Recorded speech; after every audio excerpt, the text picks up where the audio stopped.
ब्रज में कन्हैया अधूरे नजर आते हैं, इसलिए श्री कृष्णाय कह करके श्री जी के साथ श्री कृष्ण को प्रणाम किया है।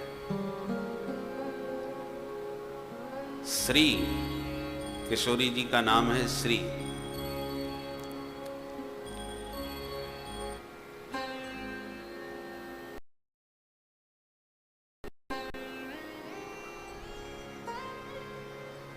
श्री के बहुत अर्थ होते हैं, श्री शब्द बहुत व्यापक है।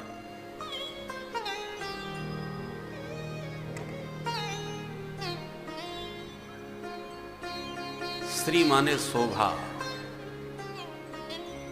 श्री माने लक्ष्मी, श्री माने संपदा। तो इन समस्त दिव्य सद्गुणों से, इन सद्गुणों की प्रत्यक्ष प्रकट मूर्ति भगवती श्री देवी है, किशोरी जी है, जो भगवान की आह्लादनी शक्ति है।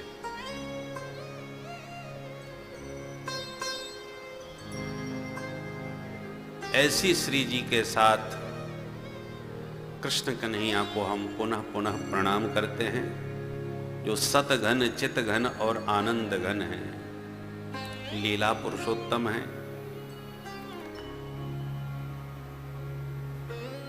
भगवान लीला काल में जब लीलाएं करते हैं तो कभी रोने लगते हैं, कभी नाचने लगते हैं। याते दशाश्रु कलिलांजन संभ्रमाक्षम, मैया ने ऊखल से कन्हैया को बांध दिया तो कज्जल मिश्रित नयनों को रगड़ रगड़ के रो रहे हैं, और वो आंखों का काजल रोते रोते कपोलों तक आ गया, गाल भी पूरे काले हो गए। कुंती मैया ने उस रोते हुए कन्हैया की झांकी का स्मरण किया। गोप्या ददे त्वयि कृतागसि गदाम तावत्, याते दशाश्रु कलिलांजन संभ्रमाक्षम, वक्त्रं निनीय भयभावनया स्थितस्य, सा मां विमोहयति भीरपि यद् बिभेति। कुंती मैया ने उन रोते हुए कन्हैया की झांकी का स्मरण किया और कहा, प्रभु, उस गोपी यशोदा ने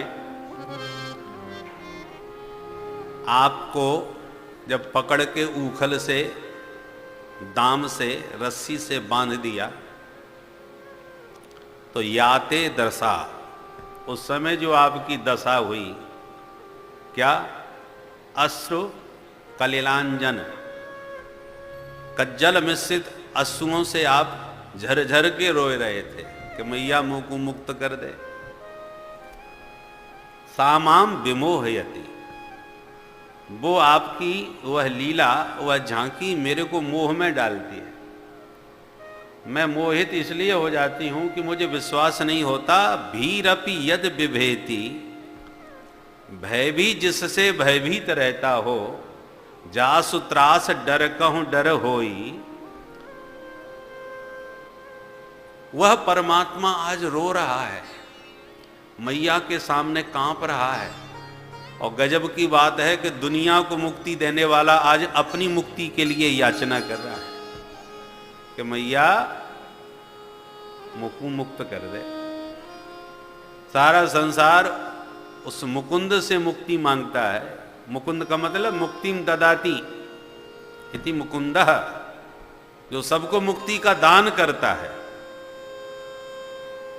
तो मुक्ति का दान करने वाला वह माधव, वह मुकुंद, आज अपनी मुक्ति मैया के सामने रो रो के मांग रहा है।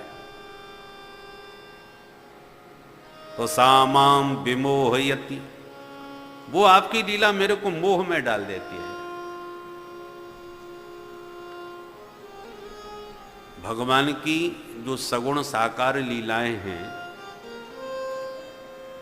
उन लीलाओं का दर्शन करके बड़े बड़े ब्रह्मादिक देवता मोहित हो जाते हैं। क्या चतुरानन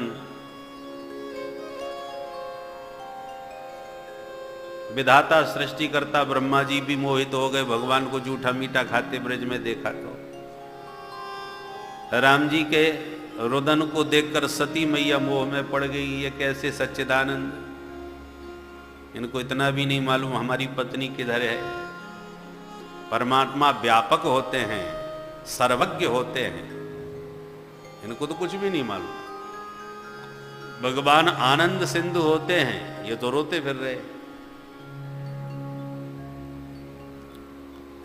भगवान ज्ञान घन होते हैं, सर्वज्ञ होते हैं, इन्हें कुछ नहीं मालूम। यदि ये सत होते तो असत मृग के पीछे क्यों भाग के जाते?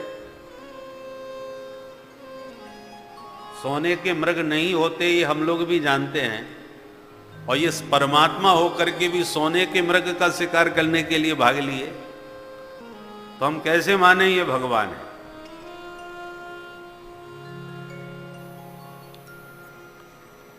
भोले बाबा ने भी साक्षात समझाया, पर सती को कुछ समझ नहीं आया, अंत में परीक्षा लेके ही रही।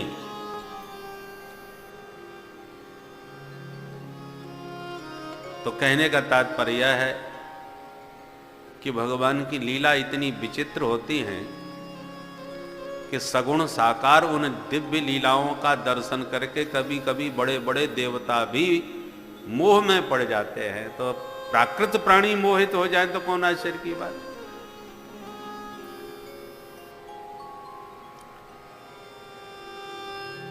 पर वास्तविकता यह है कि भगवान सत घन है, चित घन है, आनंद घन है।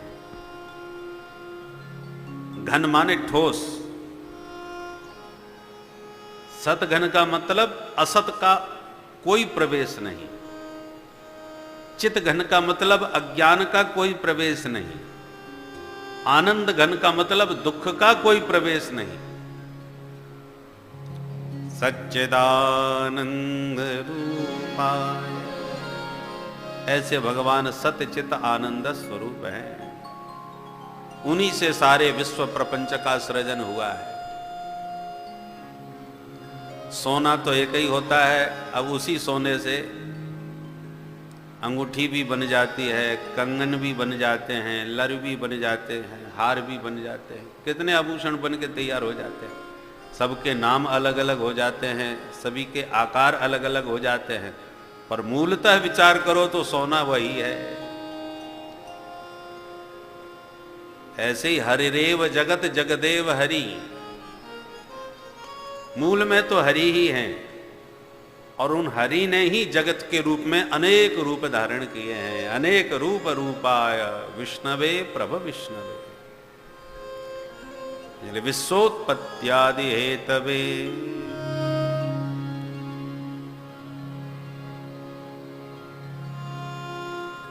माया के द्वारा ये जो अनेकता का दर्शन हो रहा है,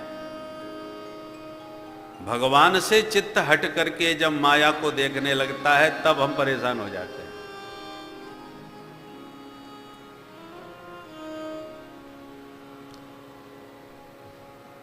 इसलिए माया के द्वारा जो संताप प्राप्त है, मम माया दुरत्यया, माया बहुत खतरनाक है पर भगवान की दासी है।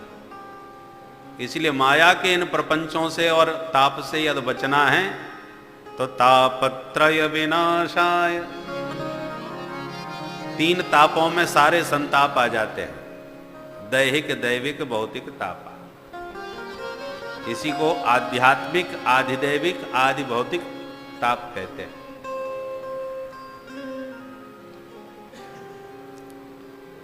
आध्यात्मिक ताप दो प्रकार के, शारीरिक और मानसिक।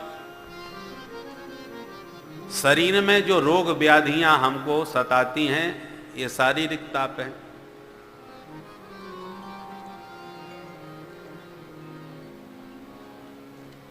और शरीर स्वस्थ रहने पर भी लोग मन से टेंशन में रहते हैं, ये मानसिक ताप है।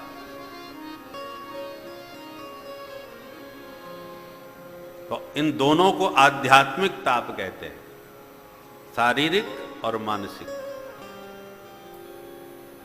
और दूसरा होता है आदि भौतिक, जो भूत प्राणियों से प्राप्त है। सांप बिच्छू काट ले, जंगली हाथी, शेर, व्याघ्र आदि कभी कभी प्रहार कर देते हैं। तो जीव जंतुओं से जो कष्ट प्राप्त होता है, पीड़ा प्राप्त होती है, उसको आदि भौतिक ताप कहते हैं। और तीसरा होता है आधि दैविक, दैव के द्वारा प्राप्त।